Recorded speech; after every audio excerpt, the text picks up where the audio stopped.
তো ম্যাডাম, আপনার ব্যথিত হওয়ার কারণ আমরা কি জানতে পারি? কারণ আপনি তো আপনার অ্যাসিস্ট্যান্টের ব্যবস্থা নিজেই করে নিলেন।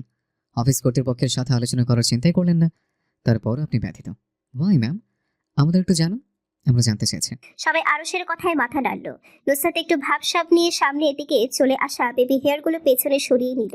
আরুষের দিকে তাকিয়ে মাথা কাত করে বলল, আসলে আমি এমনিতেই বলতাম, কিন্তু আপনারা যখন এত ফোর্স করছেন তাহলে এখন তো আর বলবোই না। আসলে মানুষ যখন আমার কাছ থেকে কিছু জানার জন্য অনেক বেশি ফোর্স করে, তখন আর আমার সে কথা বলতে ইচ্ছে হয় না, মুড চলে যায়। অন্য একদিন বলবো, আজ আর বলবো না, যে যার কাজে যান। সবাই যেতে নিলেই নুসরাত পিছু ডাকলো। আরুষ নুসরাতের কথা শুনেও নিজের জায়গা থেকে এক চুলও নড়ল না। দুই পকেটে দুই হাত গুজে আরাম করে দাঁড়ালো দেয়ালে ভর করে। আরুষকে দেখে মনে হচ্ছে তার কেবিনের ভেতরে যাওয়ার তাড়া নেই। তার তো একে রগে রগে চেনা।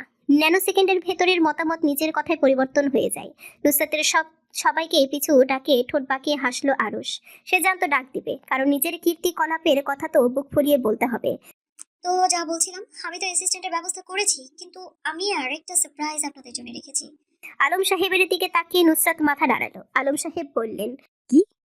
নুসরাত মাথায় হাত দিয়ে বলল, আরে আপনি বুঝলেন না? আলম সাহেবের ভয়ার্ত গলা। জি না। মিস্টার আঙ্কেল, প্রশ্ন করুন। কি সারপ্রাইজ? কি সারপ্রাইজ? নুসরাত আবার হাসলো। আজ নুসরাতের মুখ থেকে মনে হচ্ছে হাসি সরছেই না। আপনারা যখন অ্যাসিস্ট্যান্টের ব্যবস্থা করে দেননি, তাই আমি আমার জন্য দুজন অ্যাসিস্ট্যান্টের ব্যবস্থা করেছি। আরুষ মাথায় হাত নিল। এই পাগল কি করেছে? সবাই হাততালি দিল নুসরাতের কথা শুনে। নুসরাত বলল, সবাই জিজ্ঞেস করুন কাকে আর আমার দ্বিতীয় অ্যাসিস্ট্যান্ট বানিয়েছি। সমস্বরে বলল। নুসরাত শয়তানি হাসলো। কিছুক্ষণ অপেক্ষা করে নুসরাতের ধীরে ধীরে সুস্থে বলল, মিসেস রুবা, কেমন লাগলো আমার সারপ্রাইজ? নুসরাত মাইকে লাউড স্পিকারে দিয়ে চিৎকার করে বলল। সবাই নুসরাতের কথায় হাততালি দিল। নুসরাতও দিল সবার সাথে ধীরে ধীরে হাতে তালি। আরুষের দিকে তাকিয়ে থেকে ঠোঁটে মুচকি হাসি। আরুষের দিকে তাকিয়ে ধীরে ধীরে ঠোঁট নাড়িয়ে বলল, কেমন লাগলো সারপ্রাইজ মিস্টার সৈয়দ আরুশ হেলাল? রেস্টুরেন্টের চারিদিকে খাবার ছড়িয়ে ছিটিয়ে পড়ে আছে। খাবারের পাশে টেবিল উল্টে পড়ে আছে। কিছু কিছু জায়গায় কাচু পড়ে আছে। ইসরাত রাগী চোখে মেঝের দিকে তাকিয়ে আছে। রাগ সামলানোর জন্য চোখ বুজে শ্বাস নিতে যাবে, তখনই নিজের সামনে কারো উপস্থিতি বুঝতে পারল। চোখ খুলে তাকানোর আগেই গালে পড়া থাপ্পড়ে নিজের জায়গা থেকে দুপা সরে গেল। থাপ্পড়ের জন্য গালে হাত দিয়ে ঝুঁকতেই মেয়েটা আবার থাপ্পড় মারলো ইসরাতের গালে। এবার ইসরাত টাইট হয়ে দাঁড়িয়ে রইল নিজের জায়গায়। গালে হাত রেখে ঠোঁট বাঁকিয়ে হাসলো। মেয়েটা আবার ইসরাতকে থাপ্পড় মারতে যাবে। ইসরাত মেয়েটার হাত মুচড়ে ধরলো। মেয়েটাকে কিছু বুঝে উঠতে দেওয়ার আগেই দু গালে দুটো থাপ্পড় ফিরিয়ে দিল। ইসরাতের হাতের থাপ্পড় খেয়ে মেয়েটা দুই হাত দূরে গিয়ে ছিটকে পড়ল। ইসরাত ধীরে ধীরে হেঁটে মেয়েটার কাছে এক পায়ে ভর দিয়ে বসলো। মেয়েটার উঠে বসা ইসরাতকে পাল্টা বার করার আগেই ইসরাত মেয়েটার দু হাত মেঝের সাথে চেপে ধরে মুচড়ে ধরল। হাতে মুচড় মারতেই মেয়েটা মুখ দিয়ে ব্যথাতুর শব্দ বের করে ইসরাতের উদ্দেশ্যে গালি দিল। You mother fucker girl, leave me. Israt মেয়েটার গাল চেপে ধরল। হাত মুচড়ে ধরে বলল, you bloody fucking girl, look who is defining my mother character. What are you? নিজের কথা ফিরিয়ে নে, নইলে আজ তোর এমন হাল করব, তুই কেন, তোর বাপ মা 14 গোষ্ঠী তোকে চিনতে পারবে না। মেয়েটা ইসরাতের থেকে মুখ ফিরিয়ে নিল। ইসরাতের গাল চেপে নিজের দিকে মেয়েটার মুখ নিয়ে আসলো। মেয়েটা ইসরাতের হাত থেকে নিজের মুখ সরানোর চেষ্টা এখনো জারি রেখেছে। ইসরাত ভ্রু একত্রিত করে আবারও বলল, নিজের কথা ফিরিয়ে নে, না হলে আজ তোর কি হবে আমি নিজেও চিন্তা করতে পারছি না।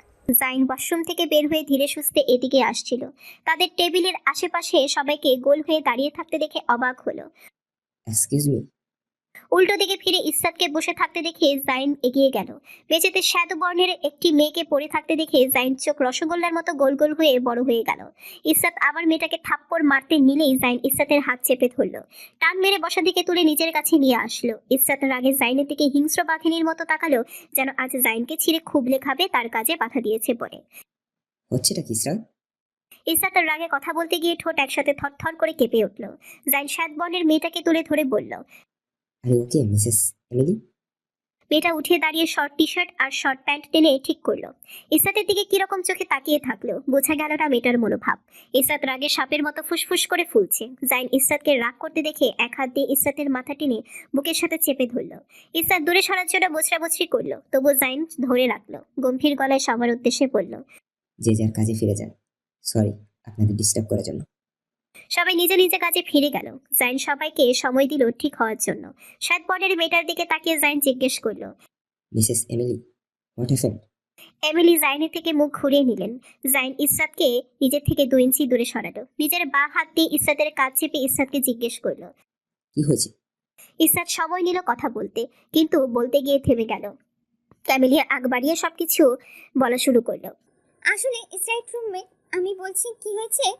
সূর্য মাঝ আকাশ থেকে ধীরে ধীরে পশ্চিম আকাশের দিকে যাচ্ছে। নুসরাতের বক্তব্য এখনো শেষ হয়নি। আরুষ জিজ্ঞেস করলো। আপনি তো রেখে দিয়েছেন দুজন আপনার অ্যাসিস্ট্যান্টকে, রাইট? নুসরাত উপর নিচ মাথা নাড়ল। এবার আরুষ বলল।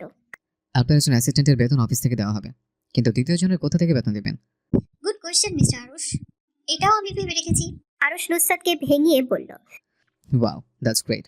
তো বলুন কিভাবে? নুসরাত হাসলো। ওই তো আপনারা যা আমাকে বেতন দেবেন তার অর্ধেক আমি আমার অ্যাসিস্ট্যান্টকে দিয়ে দেবো।